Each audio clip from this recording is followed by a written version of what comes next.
Bien-aimés dans le Christ, que la grâce de Jésus-Christ notre Seigneur, l'amour de Dieu le Père et la puissance du Saint-Esprit descendent maintenant sur nous pour nous aider à méditer cette parole afin qu'elle puisse porter du fruit dans notre vie pour la plus grande gloire de Dieu et le salut de nos âmes.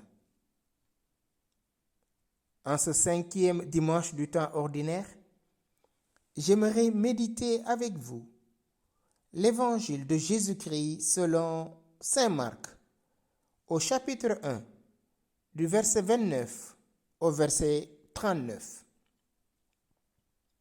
En ce temps-là, aussitôt sortis de la synagogue de Capharnaüm, ils allèrent avec Jacques et Jean dans la maison de Simon et d'André.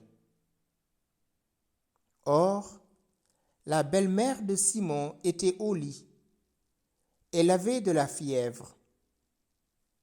Aussitôt, on parla à Jésus de la malade.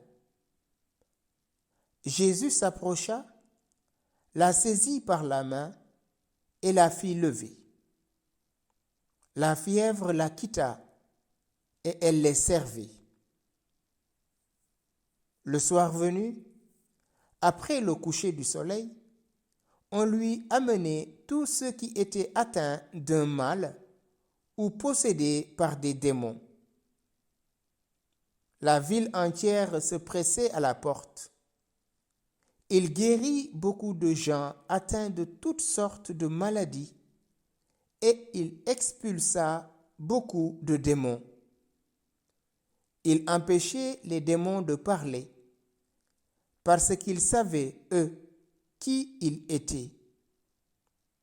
Le lendemain, Jésus se leva bien avant l'aube. Il sortit et se rendit dans un endroit désert. Et là, il priait. Simon et ceux qui étaient avec lui partirent à sa recherche. Ils le trouvent et lui disent : « Tout le monde te cherche. » Jésus leur dit : « Allons ailleurs dans les villages voisins, afin que là aussi je proclame l'Évangile, car c'est pour cela que je suis sorti. » Et il parcourut toute la Galilée, proclamant l'Évangile dans leurs synagogues et expulsant les démons. Bien-aimés dans le Christ, Jésus était entré dans la synagogue et là, il avait enseigné longuement. Et les gens étaient frappés de son enseignement, car il enseignait un homme qui a autorité, non pas comme les scribes. Il sort de la synagogue et il va chez Simon et André. Or, la belle-mère de Simon était au lit avec de la fièvre. Aussitôt, on parla à Jésus de la malade. Oui, frères et sœurs, aussitôt, dit saint Marc, qui montre cette spontanéité face à cette femme qui est malade, couchée sur son lit, avec de la fièvre. Jésus s'approcha, la saisit par la main et la fit lever. La fièvre la quitta. On voit la compassion de Jésus. Jésus ne les fait pas attendre. Aussitôt, lui aussi, il réagit. Il saisit la main et fit lever la femme. Il pose un acte, il lui saisit la main. Et bien sûr, frères et sœurs, la fièvre la quitta. Elle aussi, elle se lève et les servait. Pour voir que Jésus est celui qui est venu nous donner la vie. La vie de cette femme était menacée par cette fièvre qui l'avait clouée au lit. Mais Jésus, dans sa miséricorde, étend la main. Le soir venu, après le coucher du soleil, on lui amena tous ceux qui étaient atteints d'un mal ou possédés par des démons. Le soir venu, donc, c'est la fin du sabbat. On peut dire qu'on est déjà dans le dimanche, le jour de lumière, le jour de la résurrection. Et on nous dit, tous ceux qui atteignent d'un mal ou possédés par des démons, on les amène à Jésus.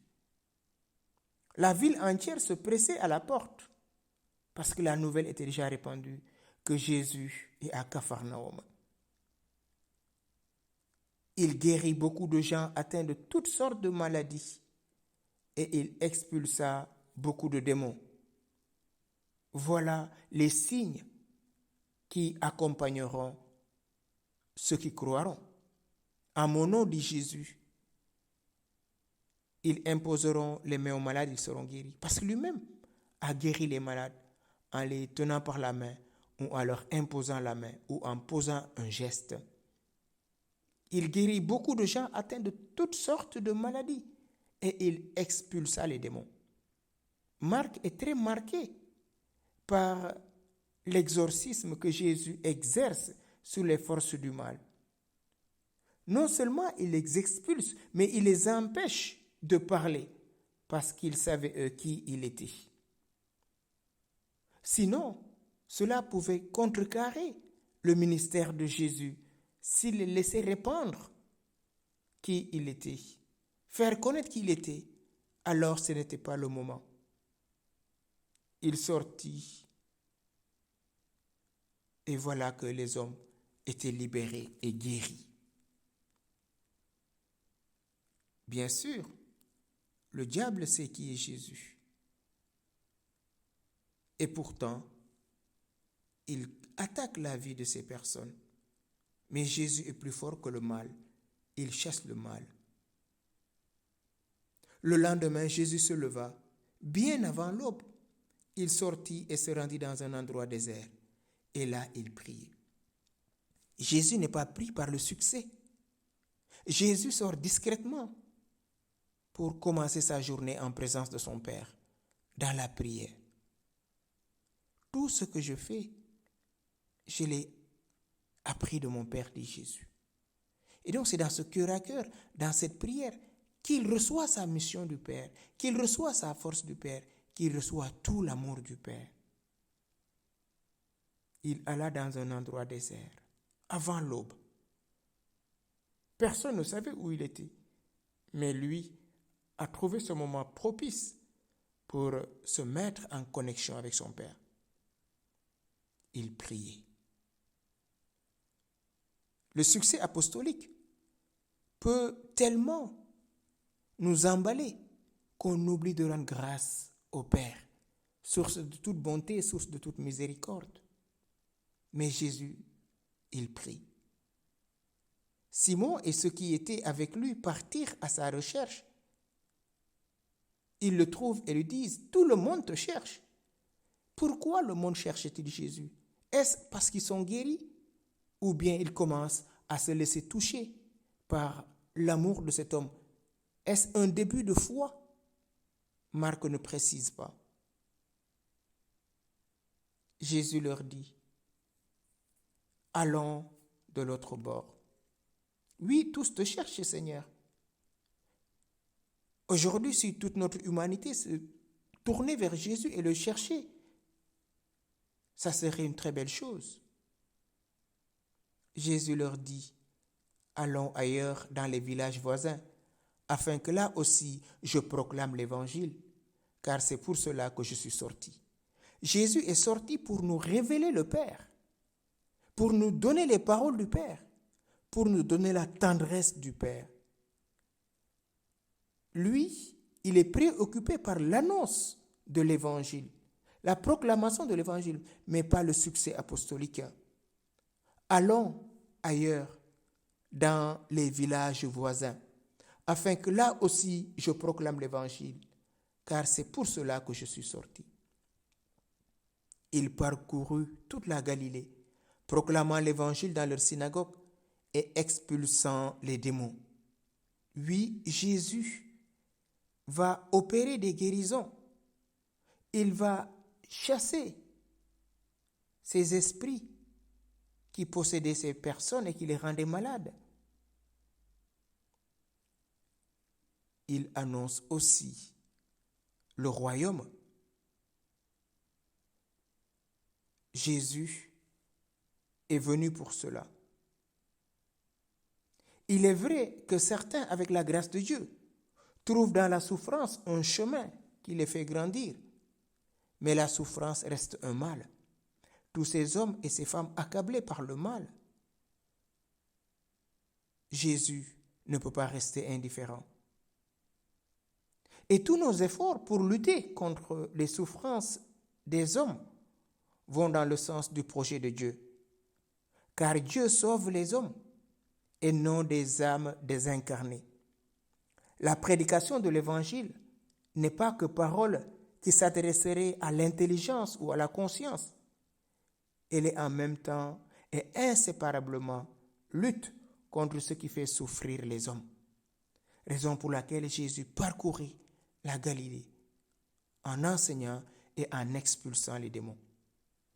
Demandons-lui la grâce d'être animé d'un zèle apostolique pour annoncer l'Évangile.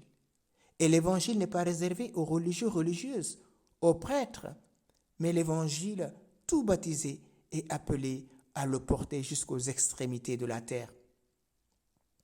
Que le Saint-Esprit nous aide maintenant à être des hommes et des femmes zélés dans l'annonce de l'Évangile. Oui, Saint-Esprit, nous avons besoin de toi. Viens nous embraser du feu de ton amour. Donne-nous la force d'annoncer l'Évangile et d'en vivre pleinement. Que notre vie témoigne de l'amour du Père, du Fils et de l'Esprit Saint. Que notre vie reflète ton amour au Père éternel. Donne-nous la grâce de pouvoir nous retirer dans le silence pour te prier, pour t'adorer en esprit et en vérité. Donne-nous aussi de pouvoir annoncer l'Évangile à temps et à contre-temps. Ô Saint-Esprit, entre tes mains, j'abandonne tous mes frères et sœurs, tous les baptisés. Donne-nous de vivre pleinement de l'Évangile.